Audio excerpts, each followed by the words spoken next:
the day my sister celebrated becoming America's youngest CEO. She unknowingly handed me the perfect opportunity to destroy everything she had stolen.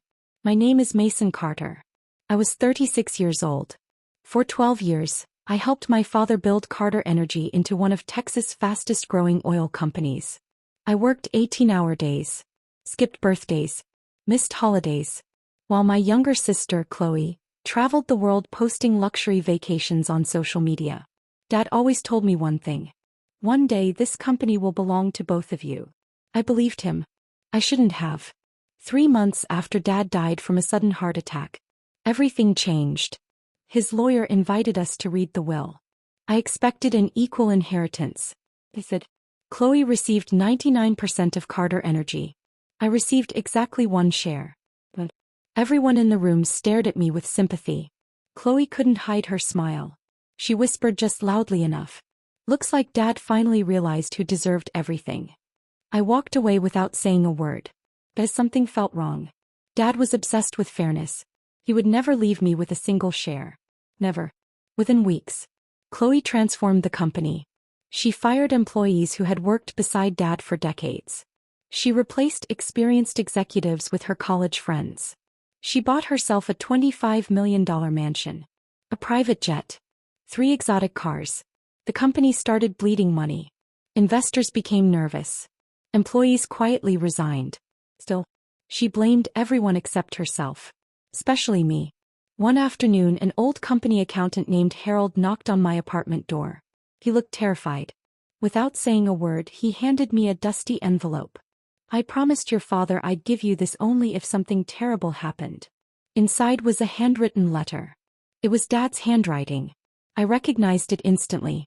The first sentence made my heart stop. Mason, if you're reading this, someone changed my will. Dad explained everything. 6 years earlier, after surviving cancer, he secretly amended the company's bylaws. He trusted neither lawyers nor family politics. So he created one hidden protection. A special founder's share. It carried only 1 vote.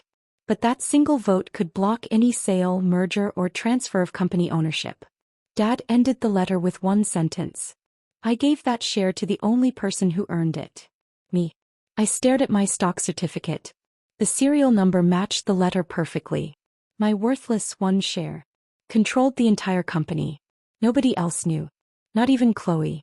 I smiled for the first time in months.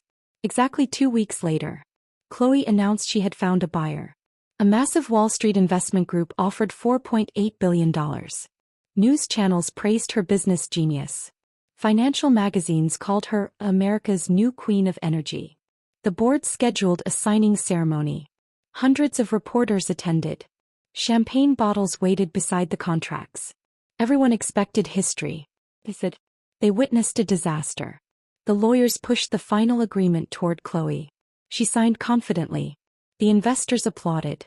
Then the lead attorney looked around. We're missing 1 signature. Chloe frowned. What signature? The holder of the founder's share. The ballroom became silent. Chloe laughed. There isn't one. The attorney slowly turned toward me. Actually, there is. Every camera pointed in my direction. I stood, pulled a single stock certificate from my jacket, placed it on the table. The attorney examined it carefully. Then he smiled. This sale cannot proceed without Mr. Carter's written approval. Chloe's face turned completely white. She whispered, That's impossible. I answered quietly. So was Dad leaving me 1 meaningless share? Chaos exploded across the ballroom. Investors demanded explanations. Reporters shouted questions. Board members argued loudly. Chloe grabbed my arm. What do you want? I removed her hand. The truth. A forensic investigation began immediately. Within days, experts discovered someone had altered Dad's original will after his death. Security footage from the lawyer's office had mysteriously disappeared. But someone forgot one thing. The backup servers. Hidden recordings revealed Chloe secretly meeting with one of Dad's attorneys only hours after the funeral. Money changed hands. Documents changed too. The attorney confessed everything. He forged pages, destroyed originals, received $12 million. He thought nobody would ever discover the founder's share. Dad had never mentioned it. Except in the letter. The court restored Dad's original estate. Ownership returned exactly as he intended. 50% to me. 50% placed into a charitable foundation supporting families of injured oil workers. Chloe inherited almost nothing. Every fraudulent payment was recovered. Her mansion was auctioned. Her jet was seized. Luxury cars disappeared one by one.